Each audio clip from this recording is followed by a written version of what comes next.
Okay, healing anxiety through your automatic self-healing mechanism. Before I start this video, I just want to be really clear. This video is designed for anyone, but it's specifically meant for people that are suffering from depression and anxiety. I'm not a qualified health professional, so this is just my opinion. So don't take anything here for fact unless you see something that resonates with you.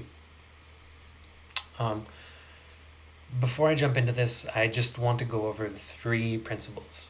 So the 3 principles is it's this idea coined by Sid Banks, who lived on Salt Spring Island, and he had a spiritual experience, and he came back with these sort of 3 principles of how you can see a truth inside of you, like have your own insight into how life works. So the 3 principles are really simple. There's mind, which is the intelligence behind all of life, including you, including your thinking, including the environment around you. It's the all-encompassing mind. There's consciousness, which is just the fact that you're aware of yourself. You're aware of your thinking, you're aware of your feeling.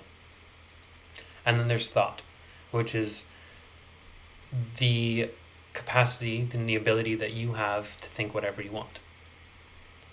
So these principles aren't meant to be intellectually grasped. They're actually, the point is to just have a sense. Like you have a sense that there's some intelligence beyond your personal thinking. You have a sense that your consciousness, or that you're conscious of your experience without like fully understanding what it is. It's just you have a sense and you kind of know that it's there. And you have a sense that you can think. So this is sort of the basis of how that kind of comes together. So think of your experience of life as a movie at a movie theater. So there's the screen, which is consciousness. There's the projector, and there's the film. The film is your thinking.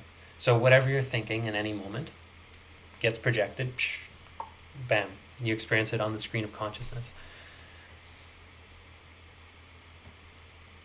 And the projector is mind, at least part of mind.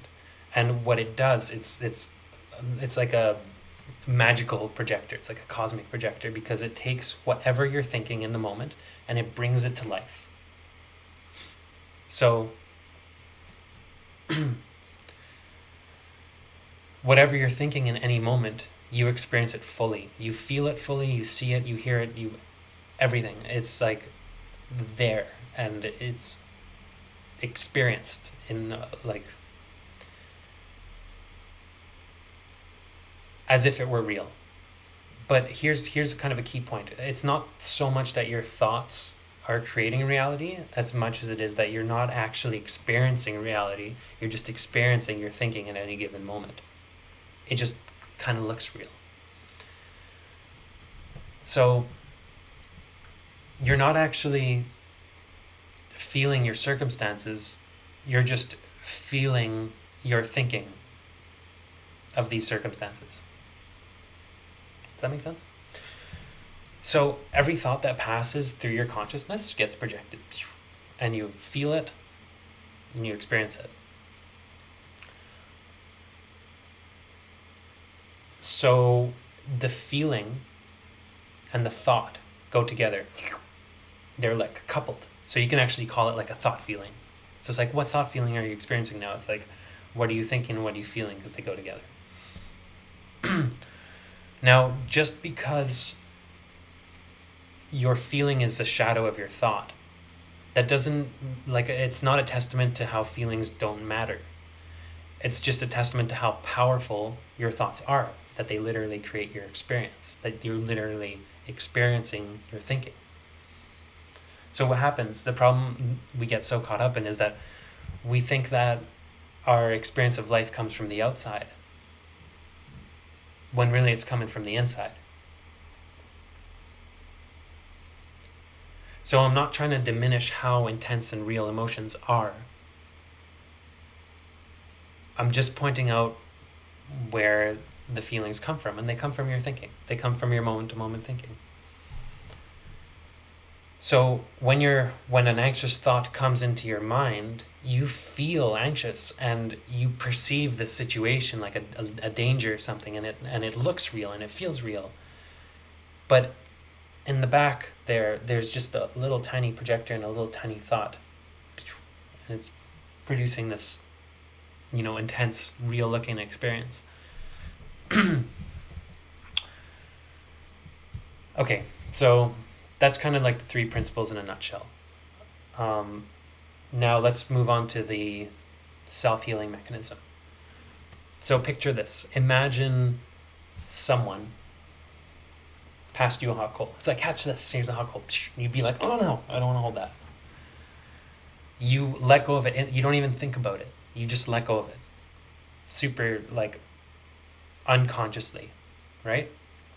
Now, at the same time, you have the power and the choice to hold on to it, right? You can, if you choose to, just hold on to a hot coal. But when you do that, you're aware that you're resisting the energy that's trying to open your hand. So where does the suffering come from? And this is a really key point. The experience of the negative emotion doesn't actually come from the heat from the coal. It comes from you resisting the energy that's trying to open your hand, right?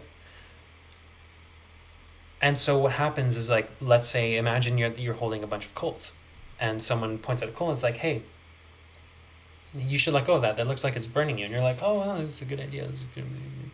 Just let go of the coal, manually let go of the coal. And it's like, oh, wow, I feel a little bit better now. Maybe I'm holding some other coals. So you look at your hands. You're like, no. Oh, there's a coal. Maybe I should let go of that one too. It's and then we get into this, we get caught up in this thing of looking for all of the things that are causing us to feel the way we feel right now.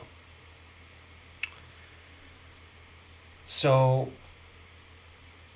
instead of seeing the coals as your source of pain, see the resistance to the natural energy as the source of pain or the source of suffering. So it's similar what happens at the level of our thinking. So for some reason, when we experience anxious thoughts, due to the real looking nature of thought and the real feeling nature of it, we really think that it's something really important that we need to be paying attention to. So imagine if someone passed you a coal and then you felt it and you felt the intensity of it and you're like, oh my God, this is really important. I really need to hold on to this. But that emotional response isn't an indication that you should be squeezing it tighter, right? It's an indication that you're resisting letting go of it. So this is kind of what we do. We get an anxious thought and we're like, wow, this is really important. Oh wow, look how intense this feels. It must be really important. And so we go deeper into it and we look deeper into it and then we get more anxious and then it just goes this downward spiral and then you have panic attacks and all that kind of jazz. But the minute that you see it for what it is, you see it as, you see the cause of the feeling as you just holding on to a thought the same way you'd hold on to a coal. And instead of having to look for the thoughts that are causing the problem, you just let it go. Take your hands off the wheel. It's like, oh, I don't want to, nope. Whew, it's gone. And the minute that you do that, the minute you do that, you come back into this place, this place of relief and spaciousness and well-being. And it's just I feel good now.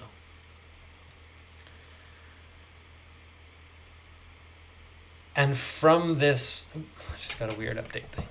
No, thank you. And from this spaciousness, from this state, this natural state of well-being,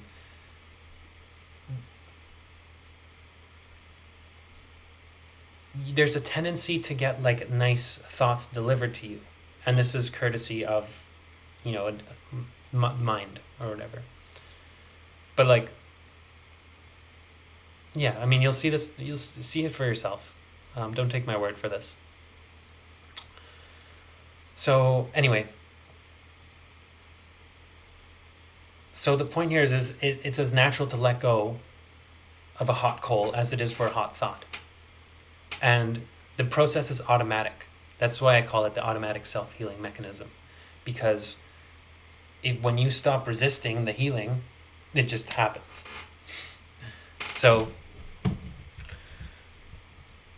and the moment that you pop into this good feeling place, which is literally the blink of an eye away, like the moment you let the thought pass, all of the depression, all the anxiety problems from that place appear like a nightmare that you just kind of woke up from.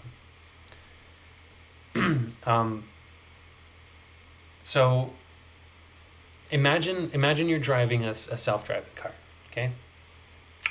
Or it's self-driving, so my hands aren't on the wheel, sorry.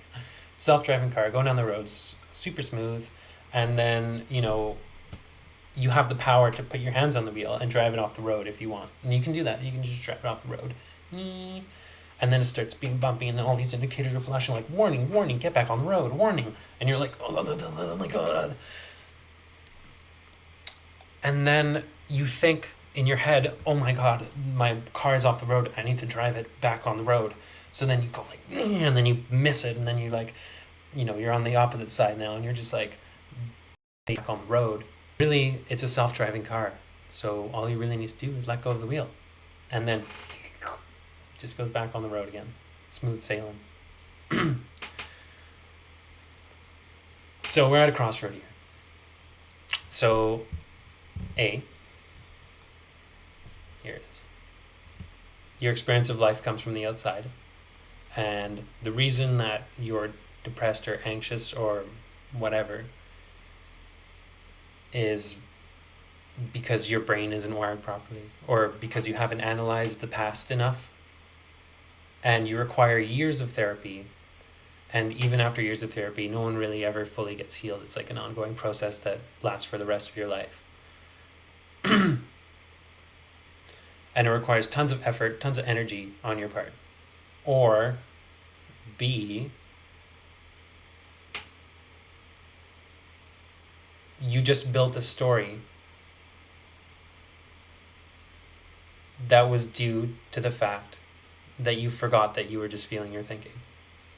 And the only way you had to justify your feelings, why you were feeling anxious, why you were feeling depressed, was by attributing it to your brain or your circumstances or something, when in reality you were just feeling your thinking the whole time and you just didn't notice it. And now that you notice it, well, you can just come back to your state of happiness every time, anytime. Now, I'm not saying you'll never, ever be anxious or depressed again. It's a natural part of the human experience. Obviously, there'll be times where anxious or depressive thoughts come into your consciousness. But in the same way, you might be walking through a forest and, brush up against a thorn bush. That doesn't mean that you have to tackle it. You just kind of let it pass, and then right there, blink of an eye, back into your natural state of happiness and well-being.